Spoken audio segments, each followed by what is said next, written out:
ಮಾಲ್ವಿಕಾ.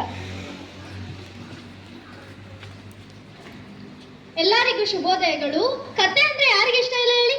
ಎಲ್ಲರಿಗೂ ಇಷ್ಟ ಅಲ್ವಾ? ನಾವು ಕಾಲಿಗೆ ಏನ್ ಧರಿಸ್ತೀವಿ?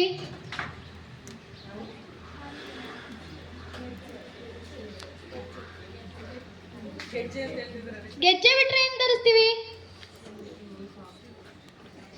ಶೂ ಬಿಟ್ರೆ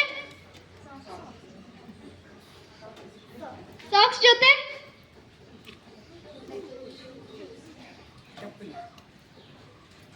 ಹೌದು, ಚಪ್ಪಲಿ. ಕಾಲಿಗೆ ಚಪ್ಪಲಿ ಹೇಗೆ ಹುಡ್ತು ಅನ್ನೋ ಕತೆನ ಕೇಳೋಣ. ಒಂದೂರಿನಲ್ಲಿ ಒಬ್ಬ ರಾಜನಿದ್ದಂತೆ. ಆ ರಾಜನ ಹತ್ರ ತುಂಬಾ ಸಂಪತ್ತು, ಹಣ ಎಲ್ಲ ಇತ್ತಂತೆ. ಅವನ ಜನರೆಲ್ಲ ಸಂತೋಷ ಮತ್ತು ಸಮೃದ್ಧಿಯಿಂದ ಇದ್ರಂತೆ.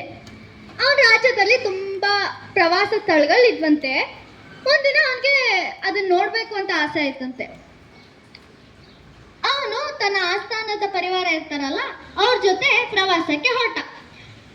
ಅದೆಲ್ಲ ನೋಡ್ಕೊಂಡ್ ಬಂದಾದ್ಮೇಲೆ ಅವನ್ ಹಿಂತಿರುಗುವಾಗ ರಸ್ತೆಗಳೆಲ್ಲ ಗುಂಡಿ, ಹಳ್ಳ, ಕಲ್ಲು, ಉಬ್ಬು ಜೊತೆ ಇತ್ತಂತೆ. ಅದಕ್ಕೆ ಇವನು ನಮ್ಮ ಜನರು ಇಷ್ಟು ಸಮಸ್ಯೆಗಳನ್ನ ಎದುರಿಸ್ತಾ ಇದಾರಲ್ಲ ಅಂತ ಅನ್ಕೊಂಡಂತೆ. ಅದಕ್ಕೆ ಈ ಸಮಸ್ಯೆಗೆ ಏನಾದರೂ ನಿವಾರಣೆ ಮಾಡಬೇಕು ಅಂತ ಮಂತ್ರಿಗಳಿಗೆ ಹೇಳದ್ನಂತೆ.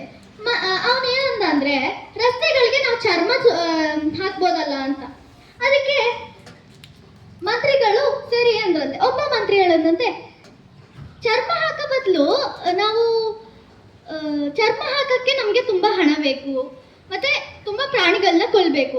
ಅದ್ರ ಬದಲು ನಾವು ಕಾಲ್ಗೆನೆ ಚರ್ಮ ಯಾಕೆ ಹಾಕ್ಬಾರ್ದು ಅಂತ ಅನ್ನಂತೆ. ಅದಕ್ಕೆ ಮಂತ್ರಿ ಸರಿ ಸರಿ ಅಂದಂತೆ. ರಾಜನು ಸರಿ ಅಂದಂತೆ. ಅವಾಗ ರಾಜ ಅನ್ನಂತೆ, ರಾಜ ಆದೇಶಿಸ್ತಾನೆ, ಎಲ್ಲರೂ ಕಾಲಿಗೆ ಚಪ್ಪಲಿಯನ್ನ ಧರಿಸ್ಬೇಕು ಅಂತ. ಅವಾಗ್ಲಿಂದ ಈ ಚಪ್ಪಲಿ ಹುಟ್ಟಿತು. ಈ ಕತೆ ನೀತಿ ಏನಂದ್ರೆ, ಜಗತ್ತನ್ನ ಬದಲಾಯಿಸೋ ಮೊದಲು ನಮ್ಮನ್ನ ನಾವು ಬದಲಾಯಿಸ್ಕೋಬೇಕು. ಧನ್ಯವಾದಗಳು.